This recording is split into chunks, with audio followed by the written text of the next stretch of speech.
Hey y'all, it's Dr. Ashley Gaddy Robbins, and you are here to break it down now. This week we are breaking down the word activism or activist for us to really kind of delve into the practice of activism. I'm also going to use words simultaneously like resistance, dissent, right? So that we can understand that there are multiple names to the practice of what we know to be fighting for humanity or fighting for rights or fighting for what one believes in. But before we talk about what it actually is, let's talk about why this word makes people nervous. When someone says they're an activist, like all of a sudden we're now picturing this person in all black. They had a beret. They're very militant. They've also been deemed words like dangerous, threatening, or being a threat.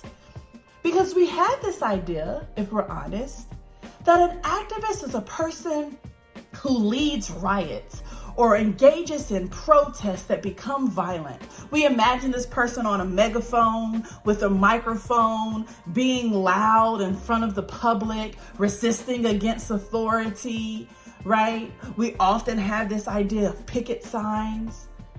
So when we think that activism or an activist is tied to words like dangerous or tied to words like riot all of the time, then we have a higher probability of criminalizing a person if they're not criminalized already. We have this higher probability of deeming them criminal, treating them like they're dangerous, not wanting to be around them, not believing what they say, scared, walking around scared or nervous. And the word activist and the practice of activism should not produce that type of thought and reaction. The process of activism, or being an activist, a participant in the practice of activism, is a tale as old as time. Resistance, dissent, or activism is really a representation of going against a larger body or going against a law, a person, authority, a policy that one disagrees with in order to show solidarity to what their belief is. This country, we know the United States of America, is a story of activism. There was a British rule, a colonial rule, a bigger rule, law, and authority. And citizens wanted to go against or be in solidarity against that authority to act, be in what they thought was right for their people. And when you break down the concept, when you say it slowly, and when you understand that the reasons why people want to engage in a form of resistance or engage in a practice of activism, when what they believe is right is tied to things like human rights, survival, basic needs, choice, equality, justice, when one says, I have to go against this law because my life is at risk, we go, oh, well, certainly you would need to fight for your life. When we give real life examples that if we don't go against this policy, there's a high chance that many people will die, then we're almost like, yes, please fight for your life. Please fight for the life of your children. Please fight for the life of your generations. Please fight for the ability to eat, have shelter, have health care. When we slow it down and give it practical, real life examples, people then are almost encouraged to fight for what they believe in.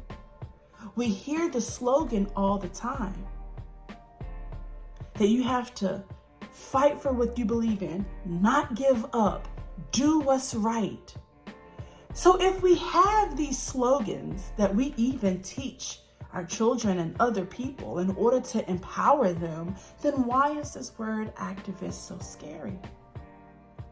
Not only is the practice of activism a tale as old as time, it is something that can also be done in multiple ways. The loudest person in the room, the person on the megaphone or the microphone, is not at all the only role in the practice of activism. And quite honestly, let me say this. If the practice of activism has gotten to the point of a public protest or a public demonstration, that means that it's gotten pretty severe. People are fed up. There are so many other ways to practice activism that never meet this national consciousness, that never make the news. Lobbying, calling your Congress, right? Resistance through art, through creativity, through poetry, through spoken word, through writing and novels, through filmmaking, through documentaries. There's so many ways in which that process of activism happens. So we have to destigmatize this idea that activism is only tied to large public demonstrations that meet the news. That is a way, and sometimes people do have to get radical in their practices in order to get the attention of authority when the topic is a topic like survival, a topic like life is at stake. So let's also ask questions of the people who are practicing in activism. The question to ask is, what are they fighting for?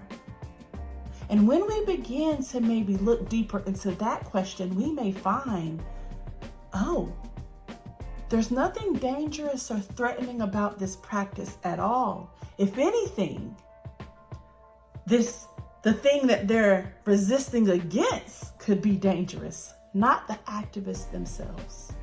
Because at the end of the day, people more likely do want words like peace and harmony and justice for all. So if somebody says they're an activist, or if you yourself identify as an activist, let's start by sharing more ways that we can engage in this practice and destigmatize this idea that people are dangerous. I look forward to spending more time with you and breaking down these topics. If this was great for you, like, comment, subscribe, and share, and let's help to tell the truth and destigmatize these words. Catch you soon.